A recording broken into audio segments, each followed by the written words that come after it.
사랑하는 여러분 안녕하십니까?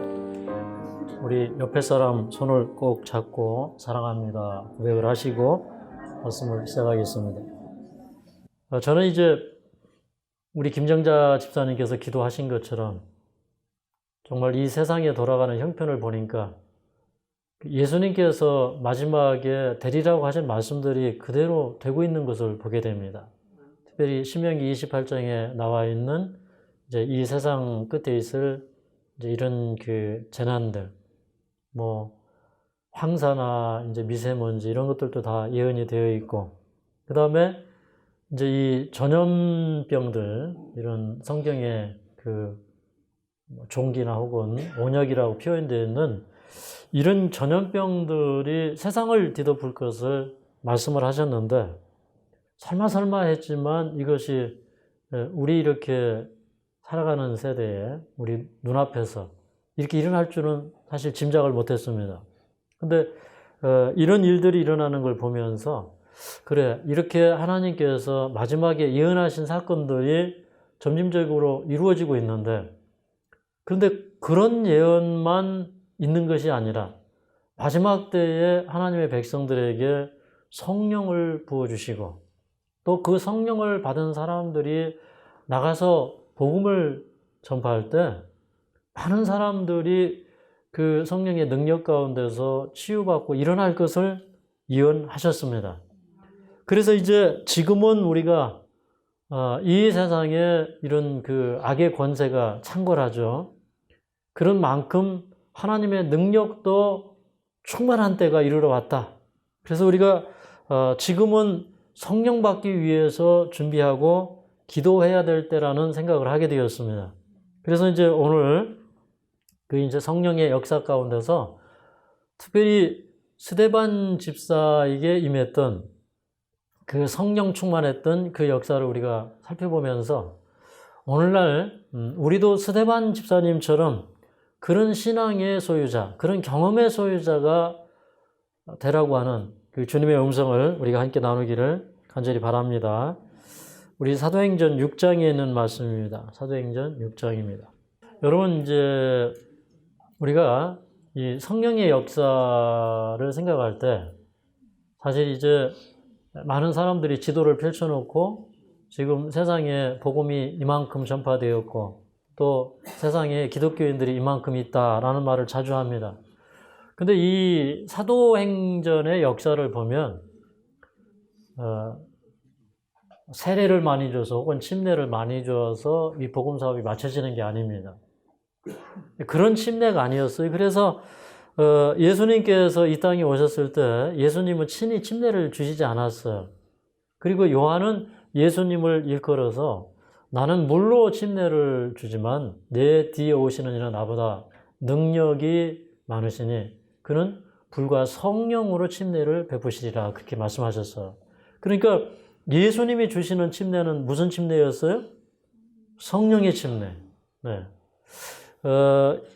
요한 당시에 물의 침례는 그 성령의 침례를 받을 수 있는 하나의 준비 과정이었습니다. 그래서 요한의 침례는 죄사함을 얻게 하는 회개의 침례였다면 이 성령의 침례, 다시 말해서 예수님께서 주시는 이 성령의 침례는 그 죄사함을 받고 거듭나고 새롭게 된 사람들이 나가서 그 성령의 역사로 살고 또 성령의 역사로 복음 사업을 마칠 수 있게 하시는 그런 역사였어요. 근데 우리는 이제 그 성령의 역사를 실제적으로 거의 잃어버리고 살게 되었습니다. 그래서 여전히 이제 물의 침례에 매달리게 되었어요. 그런데 실제적으로 이제 이 마지막 사업은 오순절 성령의 역사로 말미암아 이 성령이 이제 120명의 사람들에게 주어지고 그 다음에 그 성령의 역사에 동참하는 그 120명의 사람들과 같은 경험 속으로 들어가는 사람들에게 그 성령의 침례가 계속적으로 부어지면서 초대교회의 역사가 일어났습니다. 그래서 이제 우리 예를 들어서 뭐 사도행전 19장에 가보면 이제 거기 보면 이런 말씀이 기록되었어요. 바울이 에베소에 갔더니 그때 이제 침례 요한의 제자였던 아볼로에게 배운 제자들이 있었어요. 그런데 그 제자들에게 이제 이 바울이 너희가 믿을 때 성령을 받았느냐? 그랬더니 이 제자들이 하는 얘기가 우리는 성령이 있음도 알지 못하노라 그렇게 얘기합니다. 그러니까 예루살렘에 성령이 부어지고 수십 년이 지나간 다음에 이제 이 그 소아시아에 있는 에베소에 가서 이제 그 성령의 역사에 대해서 바울이 얘기할 때 그 사람들이 하는 얘기가 우리는 성령이 있음도 알지 못하노라 이렇게 얘기해요. 사실은 그런 이제 모습을 보면서 제 마음 가운데 깨달아지는 생각은 오늘날 우리가 다 지금 이런 상태 가운데 있다. 우리는 성령의 역사에 대해서 너무 알지 못하고 있다. 그래서 이제 그 오순절 성령이 내렸던 것처럼 오늘날 그 성령이 우리에게 내려지고 있음을 우리가 정말로 깨닫고 느껴야 됩니다. 맞습니까? 그런데 이 오순절 성령의 역사가 일어날 때 정말 이 사도행전 그 2장에 보면 이 사도들과 120명의 사람들이 다락방에 모여 있을 때 이게 큰 바람 소리가 나고 막 지진이 이렇게 일어나면서 진동하면서 이 성령이 불의 혀처럼 그들에게 강림했어요. 그런데 저는 이제 이 요한복음 20장을 연구하다가 깜짝 놀라게 되었어요. 요한복음 20장에는 이제 그 예수님이 부활하신 날, 그러니까 그 안식구 첫날 저녁이니까 사실은 이제 유대 시간으로 따지면 그게 이제 그 안식구 첫날이니까 일요일 저녁, 유대인들은 해가 지면서 이제 그 월요일이 시작이기 때문에 사실은 월요일이었죠. 그때 예수님께서 오셔서 이 성경을 쫙 풀어서 다 설명을 해주셨어요. 모세의 글과 선지자의 글과 시편을 펼치면서 예수님의 오심에 대하여 그리고 예수님의 삶에 대하여 그리고 그분이 걸어가야 될 그 공생의 발자취들을 그 예언된 말씀을 쭉 펴줄 때 그들이 이 성경이 열리고요. 눈이 열리고 심령이 뜨거워지고 그들 가운데 회개의 경험이 일어날 때 그 예수님께서 이런 말씀을 하셨습니다. 아버지께서 나를 보내신 것처럼 나도 너희를 세상에 보내노라. 이 참 감동적인 말씀입니다. 제가 이 말씀 읽으면서 참 많이 울었어요. 왜 그러냐면 우리는요, 어떻게 보면 구원받을 자격도 없는 사람들입니다. 어떻게 보면 저는 이제 가끔 가다가 이제 국회 청문회 하는 것을 보면 사실은 내가 저 청문회에 올라가서 저렇게 청문회를 받아야 되는 사람인데 그런 생각을 해봐요. 사실 우리가 하나님 앞에서 다 이렇게 청문회 받아야 되는 사람들이거든요. 그런데 그 도망친 제자들을 다시 한번 예수님께서는 붙잡아 주시고 그들을 인정해 주시는데 어디까지 인정해 주셨냐면 아버지께서 나를 세상에 보내신 것처럼. 그러니까 예수님이 이 세상에 사도로 오셨어요. 선지자요. 제사장으로, 왕으로 오셨어요. 그런데 그 제자들에게 예수님께서 아버지께서 나를 세상에 보낸 것처럼 나도 너희를 세상에 보내노라. 그런데 그 말씀이 제자들을 다시 부르시고 재신임하시는 말씀이었는데 제가 이 의미를 깨달을 때 제가 그날 저녁에 제 베갯잎을 적시면서 정말 하염없이 눈물이 나왔어요. 주님은 그런 분이시거든요. 우리가 실족하고 넘어질지라도 주님은 우리를 다시 세우시고 일으켜 주시는 분이세요. 그 다음에 이제 그날 저녁에 예수님께서 그들에게 말씀하시기를 숨을 내쉬며 가라사대 무엇을 받으라? 성령을 받으라. 그래서 성령은 예수님의 숨이었어요. 예수님의 생명이셨어요. 그래서 그 성령을 부어주시면서 그러니까 그 성령을 받은 사람들은 성령은 개체로 존재하시고 성령도 우리 삼위 하나님 가운데 한 분이시죠. 그런데 예수님께서 숨을 내쉬며 가라사대 성령을 받으라. 이것은 무엇을 의미하냐면 그들이 예수님의 삶과 예수님의 생명을 가지고 세상을 나아가서 예수님처럼 살며 세상을 감동시키고 세상을 변화시켜야 될 그런 그 사명이, 다시 말해서 그 성령의 사명의 본질이 그들에게 깨우쳐주는 그런 방법으로 예수님께서는 그들에게 성령을 주셨는데 제가 그 역사를 살펴보면서 저는 마지막 시대를 보게 되었습니다. 제가 분명하게 마지막 시대에 대해서 깨달은 것이 있는데 여러분 이것입니다. 그날 저녁에 12명의 사람들이 그렇게 이 성경으로 확증된 그 말씀이 그대로 성취되었다고 하는 그런 그 인을 받고 그런 그 확증을 받고 그리고 나서 그들 마음 가운데는 정말 마음속에 새로운 역사가 일어나기 시작했는데 그날 저녁에 역시 그 12명의 사람들이 최초로 성령을 받는 그날 저녁에 예루살렘은 캄캄했고 조용했습니다. 어떤 사람들도 그 다락방에서 그 성령의 역사가 일어나는 줄을 감지하지 못했습니다. 어쩌면 그런 역사가 이제 이 정말 성경에 펼쳐졌고 공개되었음에도 불구하고 마지막에 사는 사람들이 지금은 우리가 다락방에 모여서 하나님의 말씀으로 예언을 깨닫고 확증하면서 보내주시겠다고 하는 그 성령의 도래하심이 오늘 이 자리에 임해야 된다고 하는 사실을 깨달으면서 성령을 받을 그 시기가 지금 임박했다고 하는 사실입니다. 그로부터 이제 50일째 되는 날 예루살렘에 성령이 강림했어요. 그래서 이제 마지막 시대에 성령 강림이 있을 것인데 첫 번째 성령 강림은 조용하게 임하는 것입니다. 어떤 사람이 성령을 받았는지 몰라요. 그러나 그 사람에게 말씀을 깨닫는 뜨거움이 임할 것이고 그 다음에 사람들은 하나님의 은혜에 사로잡히게 될 것이고 그 심령은 부흥할 것이고 그 다음에 무덤 문을 열고 이 세상에 다시 부활하신 그 부활의 권세가 그들 심령을 사로잡을 때 그들은 새로운 능력과 새로운 권능에 사로잡혀 있었다고 하는 사실입니다. 그래서 그 사람들은 이제 나아가서 더 많은 동료들을 데려오고 120명의 사람들이 마가의 다락방에서 준비되는 역사가 일어납니다. 우리 요엘서 2장에도 마지막에 있을 성령 부을 사건에 대해서 예언하면서 먼저 시온의 자녀들이 옷을 찢지 말고 마음을 찢고 하나님 앞에 나아가서 정말 그 제사장들이 그 백성들을 몰수히 모으고 거기는 소아도 모으고 뭐 노인도 모으고 장로도 모으고 남녀노소 다 몰수히 모으고 그 다음에 제사장들이 이 낭실과 제단 사이에 서서 그 하나님과 백성 사이에 서서 정말 그 백성들을 위하여 회개하고 기도할 때 그들에게 먼저 이른 비와 늦은 비를 주시겠다고 약속하셨어요. 그게 요엘서 2장 23절의 말씀입니다. 그러면 하나님의 백성들이 남은 바 진리를 가진 백성들, 이 세상의 마지막이 어떻게 돌아가고 어떻게 성취될지를 이해하고 기다리는 사람들이 성령을 받고 준비될 때 그들은 먼저 정말 말씀으로 준비될 것입니다.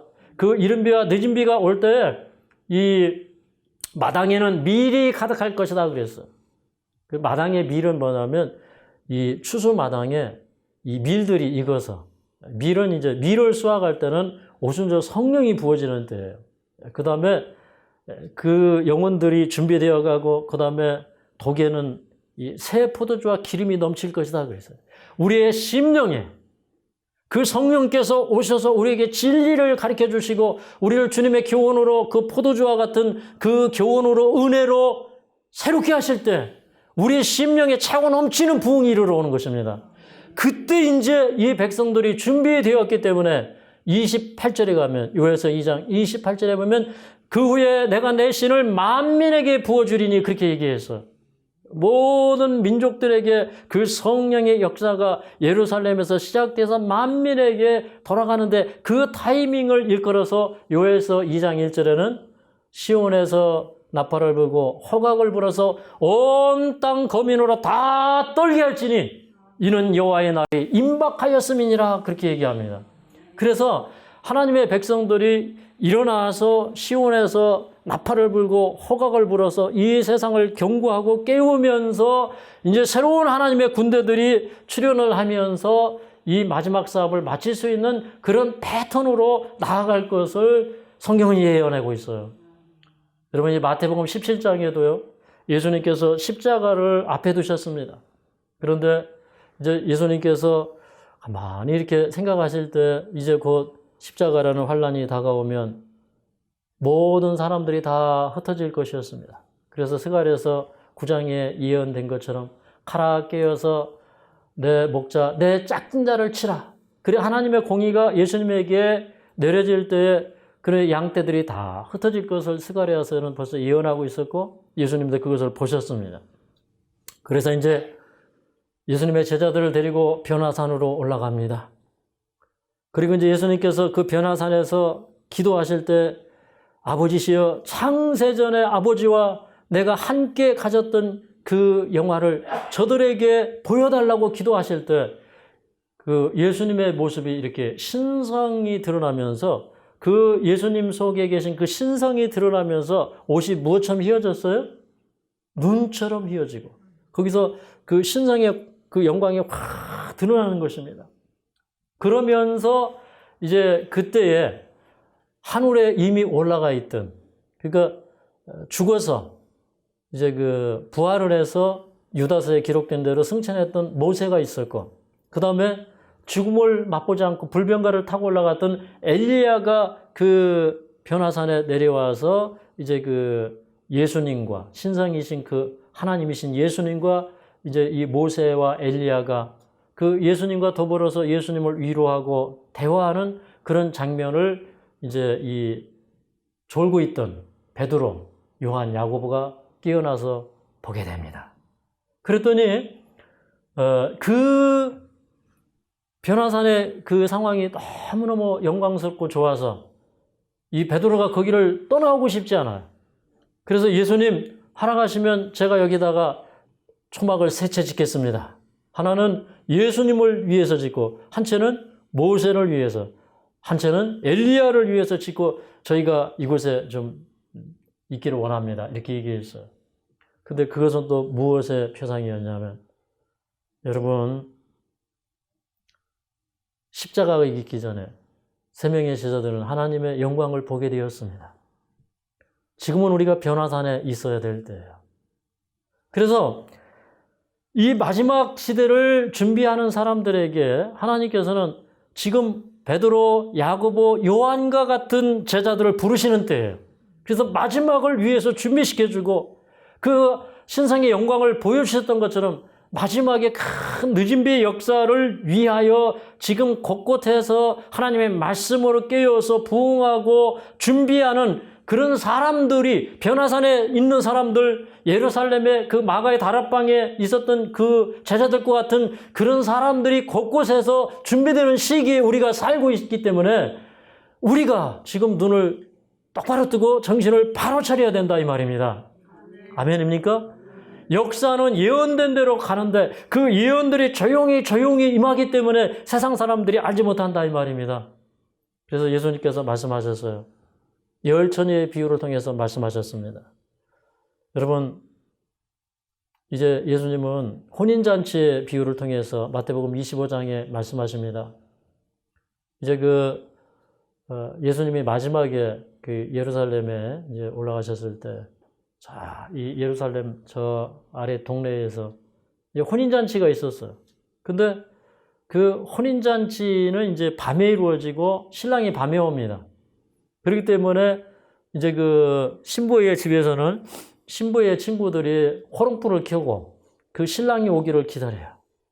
그래서 이제 신랑을 기다리는 신부들의 그 기다림이 있고 저쪽에서 신랑의 행차가 있습니다. 그때 이제 신랑의 친구들이 외칩니다. 뭐라고요? 보라, 신랑이로다 맞으러 나오라. 그렇게 얘기합니다. 근데 신랑이 너무 늦게 오니까 이 열 처녀가 다 졸면서 자고 있었어요. 이 열 처녀는 누구를 표상하냐면 마지막 시대에 주님의 재림을 기다리는 교회들의 경험을 표상합니다. 그런데 저는 이 말씀 속에서 참 중요한 내용을 보게 되었습니다. 정말 깨어 있다고 하는 사람들조차도 신랑이 더디움으로 인하여 졸면서 자고 있다는 말입니다. 그러니까 정말 온전하게 깨어 있는 사람들을 볼 수 없을 만큼 이 마지막 시대의 사람들은 잠을 자고 있다는 것입니다. 그러니까 나는 깨어 있다고 할지라도 사실 주님께서 원하시는 만큼 깨어있지 못하다는 것입니다. 근데 거기에서 더 중요한 것을 보게 되었어요. 많은 사람들은 생각합니다. 그래, 보라 신랑이 이러다 맞으러 나오라. 그런 외침이 일어나면 내가 깨어나야지. 어디에서 성령의 큰 역사가 일어나면 내가 깨어나야지. 근데 그 외침이 이르러올 때 마치 그 유대인들에게 먼저 은혜의 시기가 끝나버립니다. 예수님께서 그 예루살렘 성전에 들어가실 때 무화과 나무에다가 이렇게 손을 넣어봤어요. 무엇을 따려고요? 열매가 있는지 보려고.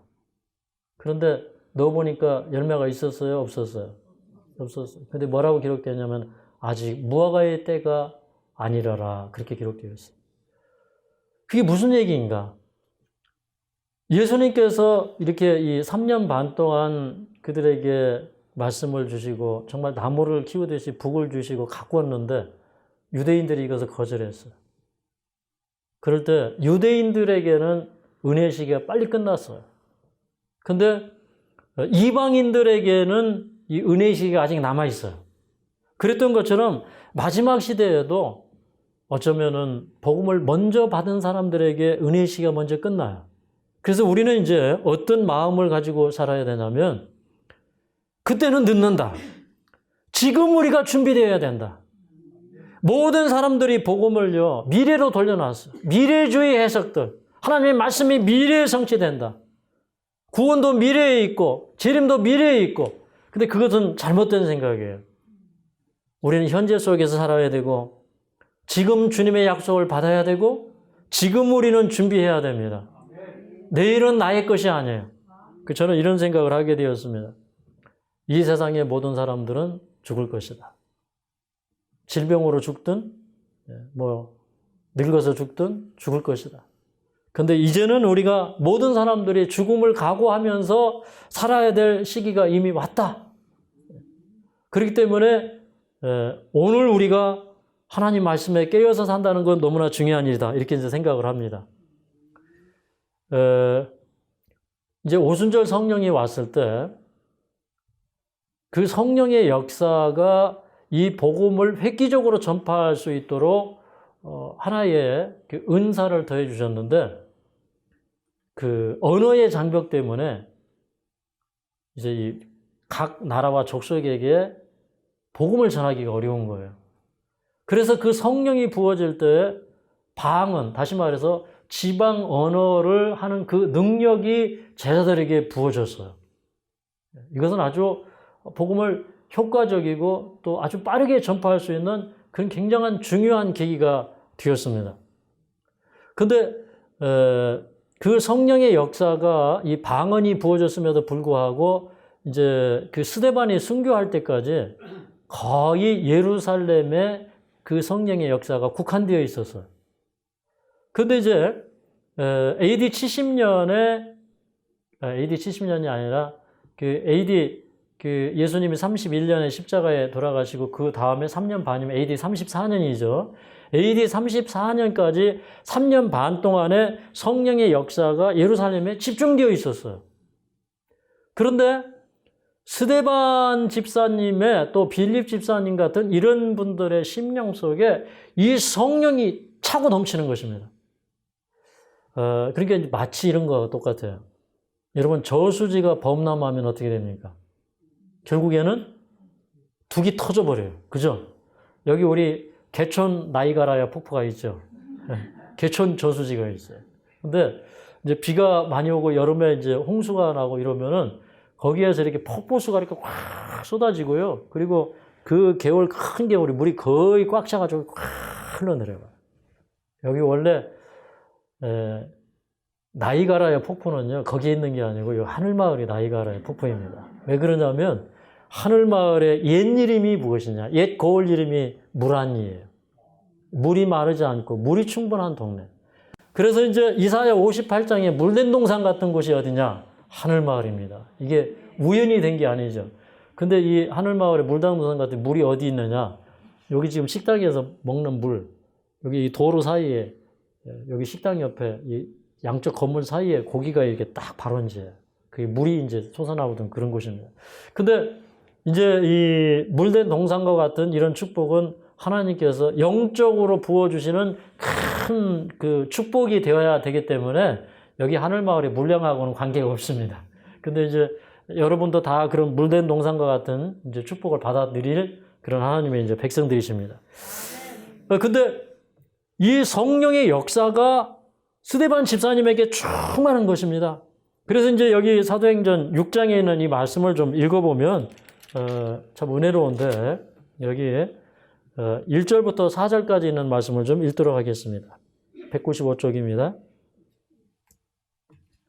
시작. 그때 제자가 더 많아졌는데 헬라파 유대인들이 자기의 과부들이 그 매일 구제에 빠짐으로 히브리파 사람을 원망한대 12 사도가 모든 제자를 불러 이르되 우리가 하나님의 말씀을 제쳐놓고 공개를 일삼는 것이 마땅치 아니하니 형제들아 너희 가운데서 성령과 지혜가 충만하여 칭찬 듣는 사람 7을 택하라. 우리가 이 일을 저희에게 맡기고 우리는 기도하는 것과 말씀 전하는 것을 전무하리라 하니 여기 이제 7 집사를 뽑을 때 이런 얘기를 합니다. 이 사도들이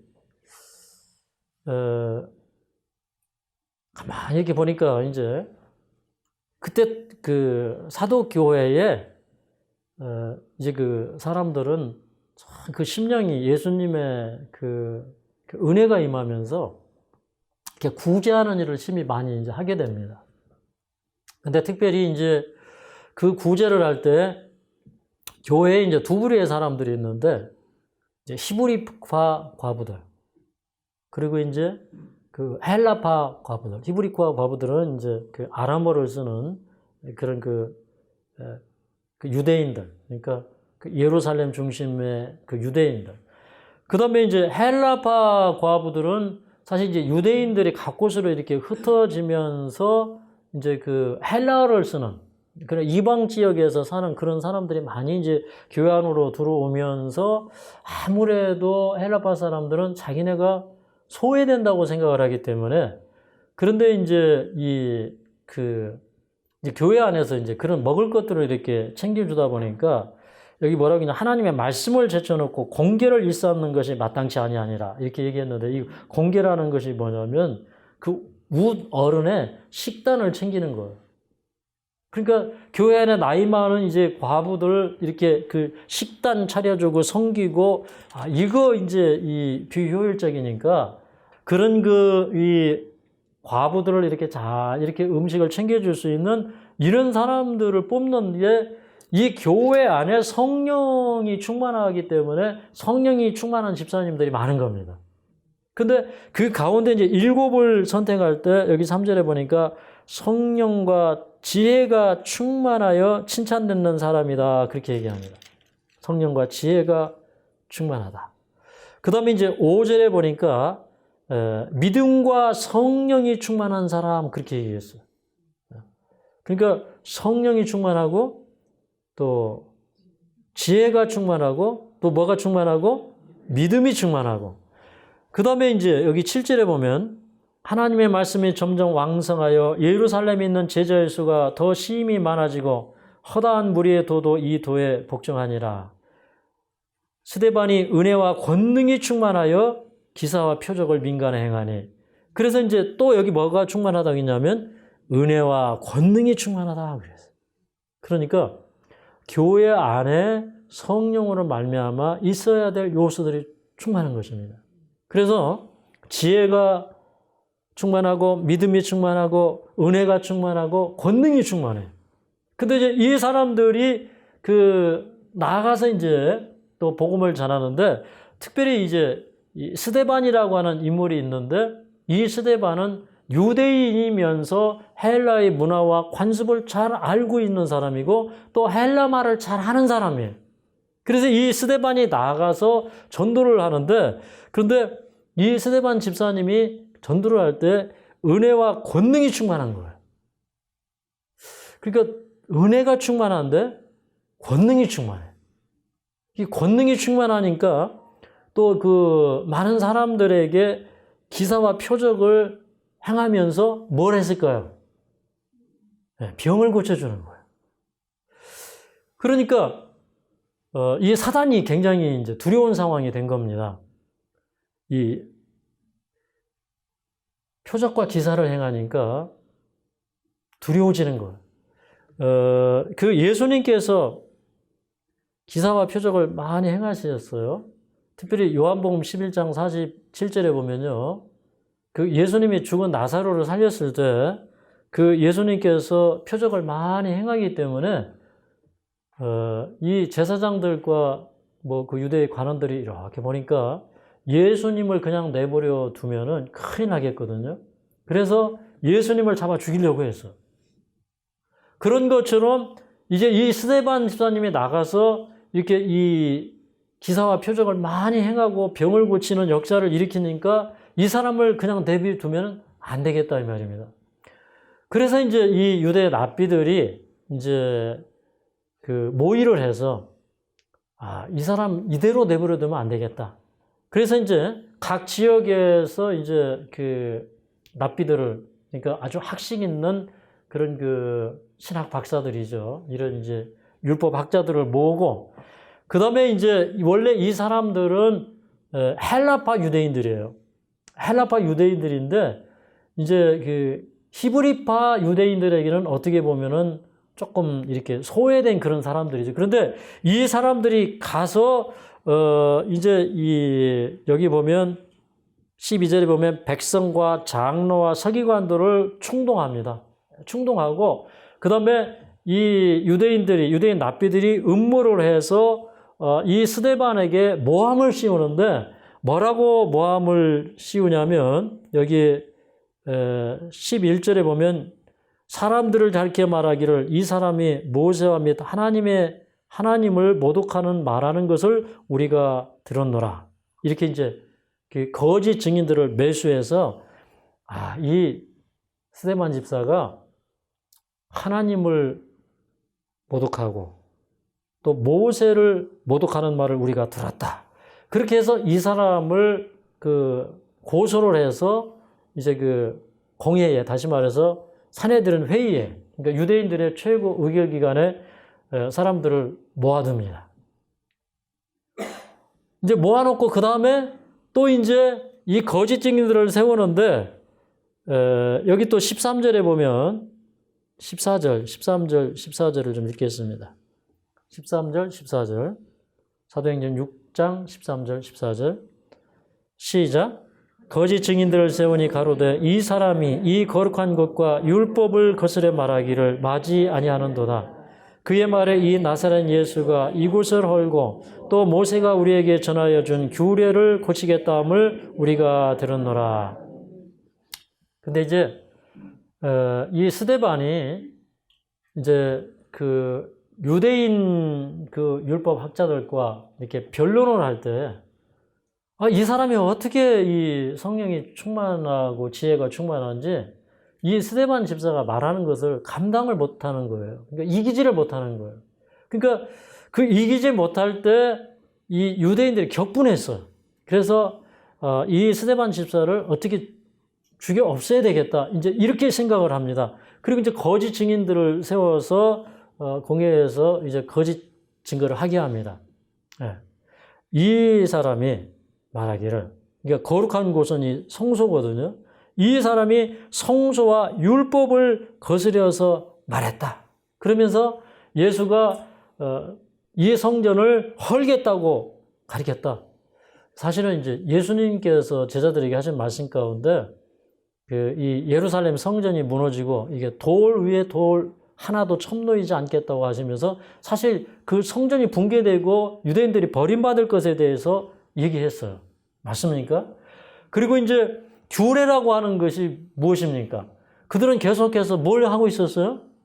또 절기 지키고 또 제사 드리고 그랬는데, 그때 사도교회가 성령을 받은 다음에 그거 해야 된다고 가르쳤습니까? 하지 말아야 된다고 가르쳤습니까?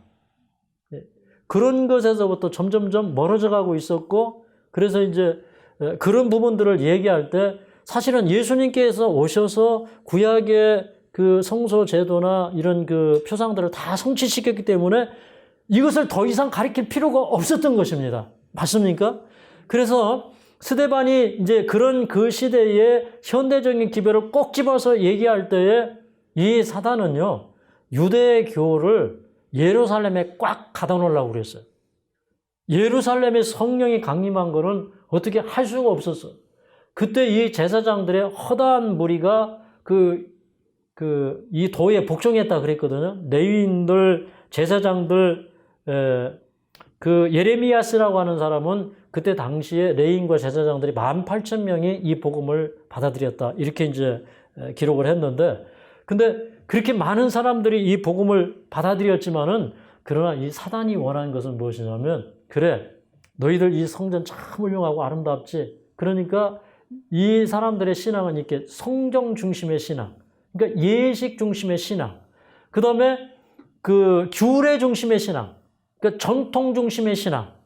오늘날도 이걸 벗어나지를 못해요. 맞습니까? 오늘날도 마찬가지예요. 여러분, 우리가 이제 이 사단이 원하는 건 이거죠. 왜 그렇게 이 사람들이 서로를 향해서 이단이라고 그러고 서로 헐뜯고 그러냐면, 여러분, 이 사단이 원하는 것은 이거예요. 딱 이렇게 교단이라고 하는 우물 안에 사람들을 딱 가두기 원합니다. 교단이라는 신학의 테두리 안에 딱 이걸 가두기를 원해요. 제가 이제 어제도 우리 전도사님하고 제가 그런 얘기를 나눴는데, 여러분, 이 교단을 세우는 거 굉장히 두렵게 생각을 해야 됩니다. 왜 그러냐면, 교단을 세우게 되면요, 자기 교단 그 진리 외에 다른 것들을 받지를 않아. 이게 참 문제예요. 근데 요즘에는 심심하면 교단 하나씩 만들어요. 그냥 뭐 어떤 교단은 그 교단 내의 교단이 수백 개 교단이 있어요. 얘기 안 하셔도 여러분 현실을 잘 아시죠? 예. 그러니까 그러면 저는 그래요. 이 교단이라는 것이 하나의 선교 공동체가 되어서, 하나의 선교 조직체가 되어서 선교를 해나가는 데 있어서는 필요하고 좋다고 생각해요.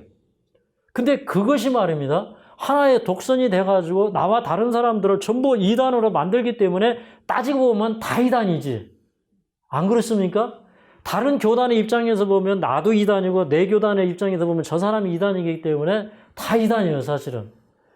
근데 이제 이 사단이 원했던 건 뭐냐면, 유대교의 신학의 테두리 안에 사람들을 전부 가둬놓으려고 했는데, 성령의 역사가 오니까 성령은 진리를 얘기하는 거예요.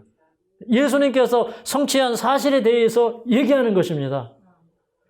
그러니까 이 사단은 그 유대교라고 하는 그 테두리 안에, 신학의 테두리 안에 가두기 위해서 지금 노력하고 있는데, 스데반이 그것을 허물기 때문에 진리를 선포하고 현대 진리를 선포하기 때문에 죽이려고 했던 것입니다.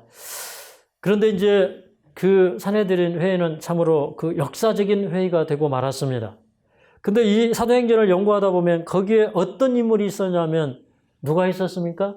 그 이제 유대교 납비들이 모여서 스데반에게 이제 그 반박하고, 스데반에게 그 변론하기 위해서 그 율법 학자들이 모였을 때 거기에 누가 있었어요? 사도 바울이 있었어요. 우리 사도행전 26장 10절 11절을 보겠습니다. 사도행전 26장 10절 12절. 여기 그 사도 바울은 이런 얘기를 합니다. 예루살렘에서 이런 일을 행하여 대제사장들에게서 권세를 얻어가지고 많은 성도들을 오게 가두며, 또 죽일 때 내가 가편 투표를 하였고, 또 모든 회당에서 여러 번 형벌하여 강제로 모독하는 말을 하게 하고, 저희에 대하여 심히 격분하여 외국 성까지도 가서 핍박하였고, 그 일로 대제사장들의 권세와 위임을 받고 다메섹으로 갔나이다. 여기 보면 사도 바울은 자기가 대제사장들에게 권세를 얻어서 많은 성도들을 옥에 가두고 죽였다, 이렇게 얘기하고 있습니다. 그러니까 사실은 스데반을 죽인 이후로 스데반만 죽인 게 아니라 많은 성도들을 옥에 가두고, 그 다음에 죽일 때 내가 무슨 투표했다 그랬어요? 가편 투표했다 그랬어요. 가부를 결정하라고 그러죠. 옳다고 생각하는 거는 이제 그걸 뭐예요? 가표. 그러니까 찬성표를 던졌다는 거죠. 그 다음에 또 11절에 보면 또 모든 회당에서 여러 번 형벌하여 강제로 모독하는 말을 하게 하고 그렇게 얘기했어요. 그러니까 거기 붙잡혀 있는 사람들에게 그 하나님을 모독하게 하고 어떤 뭐 자기네가 중요하게 생각하는 그런 교리들이죠. 뭐 성전을 모독하게 한다든가 아니면 그 모세의 어떤 그 일정한 가리킴이라고 하는 거 이런 것들을 모독하게 한다든가 이런 일을 했다는 거죠. 그러니까 사실은 거짓 증인들을 세워서 그 스데반에 대해서 거짓 징계하고 했던 것을 누가 한 거예요? 사실은 보면 그때 사도 바울이 그런 일을 한 거예요. 그러니까 거기 아주 주밀한 그런 주동자가 누구였어요? 예, 사도 바울이라고 하는 사실을 우리가 알 수가 있습니다. 그런데 이제 그런 그 거짓 증인들이 얘기를 했음에도 불구하고 이제 그런 그 거짓 증인들이 공회의 스데반을 세워놓고 거짓 증거할 때 사람들이 스데반의 얼굴을 주목해서 보는데 여기 6장 15절에 보니까 그 얼굴이 천사의 얼굴과 같더라 그랬어요. 근데 이 스데반이 그렇게 거짓 증거를 받으면 받을수록 위축되는 거예요. 성령이 더 충만해지는 거예요. 야, 이게 하나님께서 하시는 일 아닙니까? 예. 그러니까 이제 이 마지막 때에 진리를 가진 백성들은 진리를 버리라고 하는 그런 요청을 받게 될 거예요. 그래서 이제 법정에 세움을 당하고 신문당하고 할 때 그때 우리가 두려워할 필요가 있어요, 없어요? 예. 그 성령을 주신 하나님께서 성령을 거두지 아니하시고 그럴수록 더 성령을 충만하게 하시겠다는 겁니다. 근데 이제 이 스데반이 일어나서 그들을 향해서 설교를 하기 시작합니다. 그런데 그 설교의 내용이 이제 7장에 쭉 기록되어 있어요. 하나님께서 아브라함을 택하시고 그 아브라함에게 가나안 땅을 아브라함과 그 씨에게 주시겠다고 약속을 하셨고 그 다음에 그 조상들이 400년 동안 이제 그 이방에서 객이되어서 나그네로 있다가 다시 가나안 땅에 돌아왔고 그 가나안 땅에 돌아오는 과정에서 하나님께서 광야에서 성소를 주셨고 그때 당시는 이제 성막이었죠. 성막을 주셨고 그 다음에 그들이 가나안 땅에 들어와서 다윗이 준비하고 모세가 솔로몬이 그것을 세웠어요. 맞습니까? 예, 솔로몬이 그것을 세웠어요. 그래서 이제 그 성전은 참으로 뭐 예수님의 초림도 예비하는 그런 그 일을 했고 그 성전 그 예배와 그 제사 제도의 어떤 표상들을 통해서 오시는 메시아에 대해서 예언을 했고 그래서 이제 그 성전은 참으로 중요한 그 성전이 되었는데 근데 그 성전을 지을 때 솔로몬이 뭐라고 했냐면 여기 7장 47절, 48절입니다. 7장 47절, 48절. 자, 한번 같이 읽어보겠습니다. 시작. 그러나 지극히 높으신 이는 손으로 지은 곳에 계시지 아니하시나니 선지자의 말한 바 주께서 가라사대 하늘은 나의 보좌요 땅은 나의 발등상이니 너희가 나를 위하여 무슨 집을 짓겠으며 나의 안식할 처소가 어디뇨. 자, 여기 보니까 이제 그 솔로몬이 그 성전을 지을 때 했던 말이 48절에 있고 또 이 49절은 이사야 66장 1절과 2절에서 한 말이 여기 기록이 되어 있는데 근데 여러분 사실 성전은 하나님이 계시는 곳이 성전이잖아요. 그죠? 그런데 궁극적으로는 하나님께서 그 성전에 계시려고 그 성전을 지으라는 겁니까? 아니면 우리 마음의 성전에 오시려고 성전을 지으라고 한 겁니까? 마음의 성전이 되게 하시려고. 그죠? 그래서 이사야는 뭐라고 했냐면 하늘은 나의 보좌요 땅은 나의 발등상이니 너희가 나를 위하여 무슨 집을 짓겠으면 나의 안식할 처소가 어디냐? 그러니까 예수님이 계실 하나님이 계실 그 성전을 우리가 어떻게 그 하나님, 그 큰 하나님을 수용할 수 있는 성전을 지을 수 있느냐 이 말이에요. 예. 하늘이 보좌고 땅은 발등상인데 거기 들어갈 수가 없죠. 그러니까 결국 하나님은 어디 들어오시기를 원하신다는 거예요? 우리 마음속에. 그러니까 구약의 표상과 제도와 모든 것들은 예수 그리스도를 통하여 그분의 희생을 통하여 그분이 우리 속에 오시는 겁니다. 성육신의 목적은 뭐예요? 사실 예수님이 육신을 입고 이 땅에 오시는 그것이 목적 자체가 아니라 우리가 하나님의 성전이 되는 것이 성육신의 목적이 아닙니까? 네. 그래서 이제 그 성전의 주인이시고 성전의 목적을 이루실 그 예수님이 이 세상에 오시겠다고 모세가 예언했지 않느냐? 모세가 이제 그 너희 중에서 나와 같은 선지자를 일으킬 거라고 얘기했지 않았느냐? 여러 선지자들이 그 의인을 보내겠다고 얘기하지 않았느냐?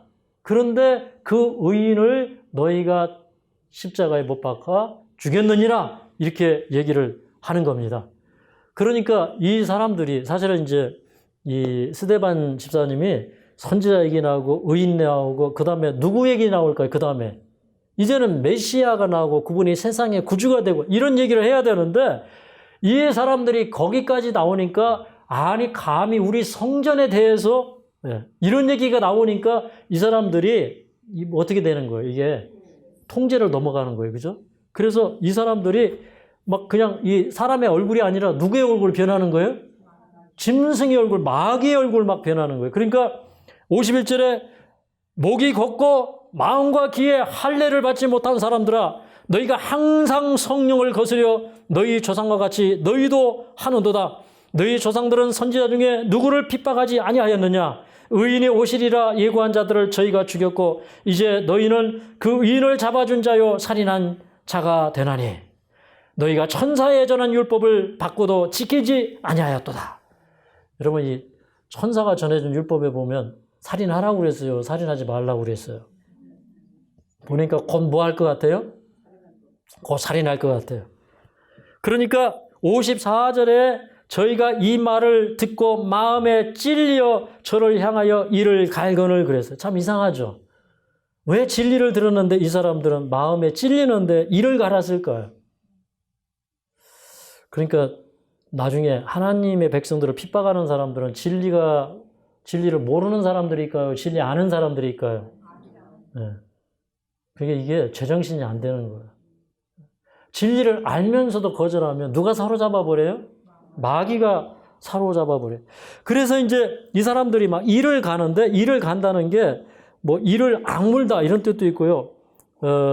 뭐 조각조각 어떻게 막 이렇게 뭐라고 그럴까? 막 찢는 거. 예? 아주 성나게 되는 거. 막 이런 상태거든요. 그런데 스데반은 지금 이 설교가 이렇게 결론까지 가지 못했어. 근데 그때 스데반이 그 얼굴이 더 충만해지고 얼굴이 환해지면서 그의 얼굴에 오로라가 나오면서 이렇게 얘기합니다. 하늘을 우러러 보면서 보라 하늘이 열리고 하나님과 그리고 그 우편에 서신 그리스도를 보노라 이렇게 얘기해요.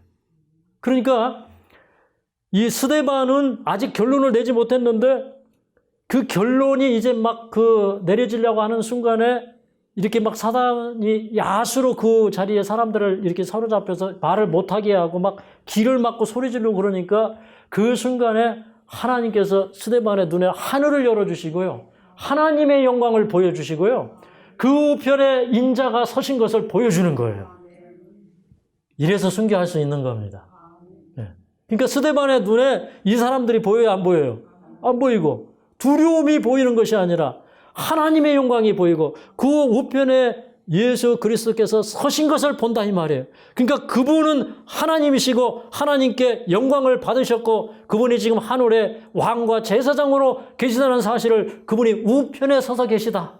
지금 이 법정에서 스데반을 옹호하기 위하여 스데반에게 힘을 주기 위하여 빛을 주시고 하늘문을 여시는 그분을 보여준 거예요. 예.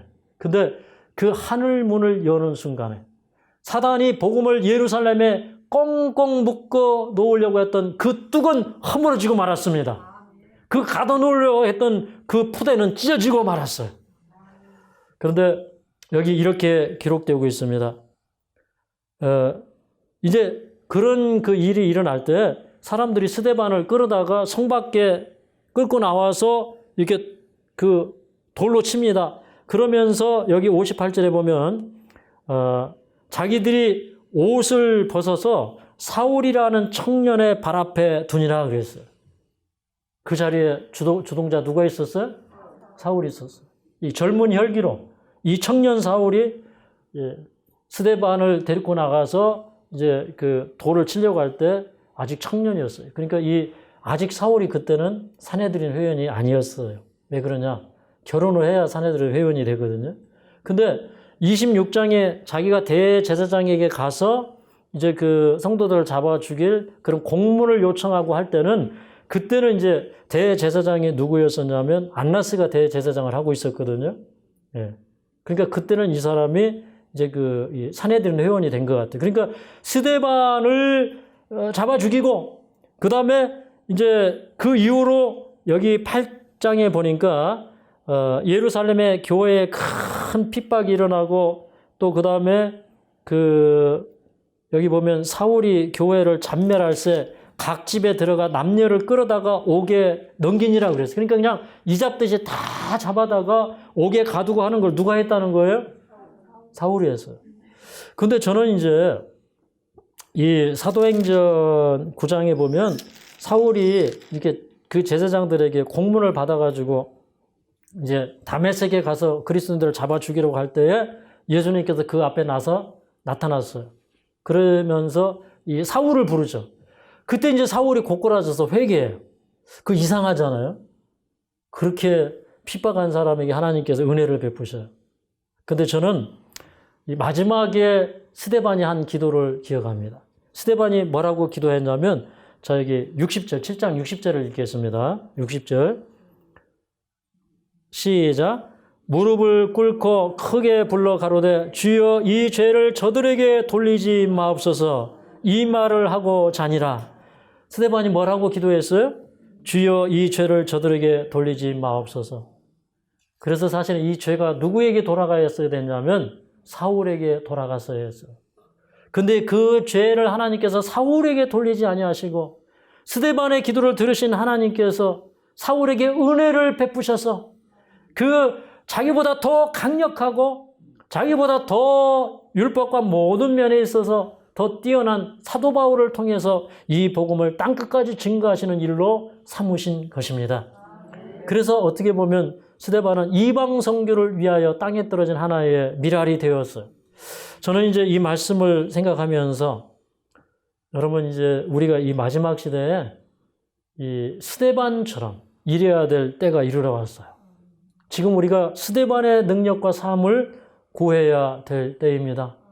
스데반처럼 정말 말씀이 충만하고 은혜가 충만하고 권능이 충만하고 성령이 충만하고 믿음이 충만하게 해달라고 우리는 기도해야 되는 시대에 살고 있어요.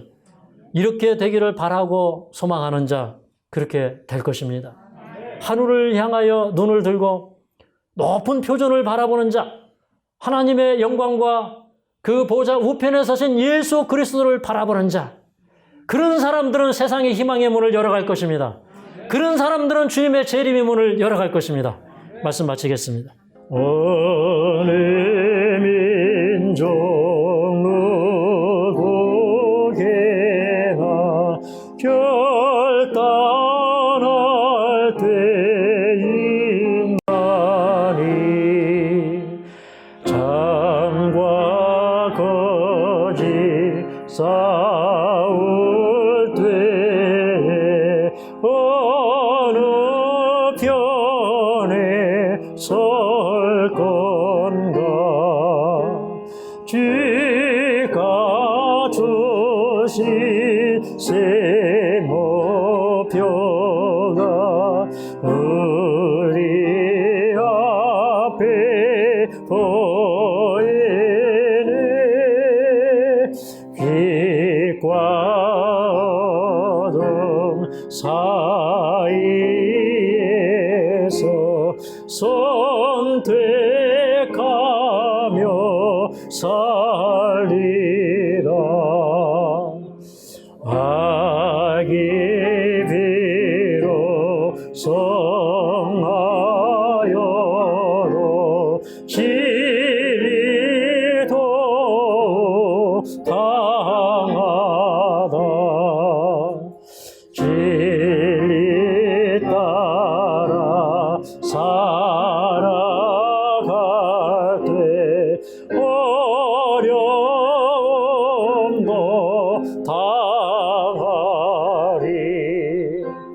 우리 가는 기갓길에 어느 장마 덮쳐도 하나님이 함께 계셔 항상 지켜 주시리. 아멘.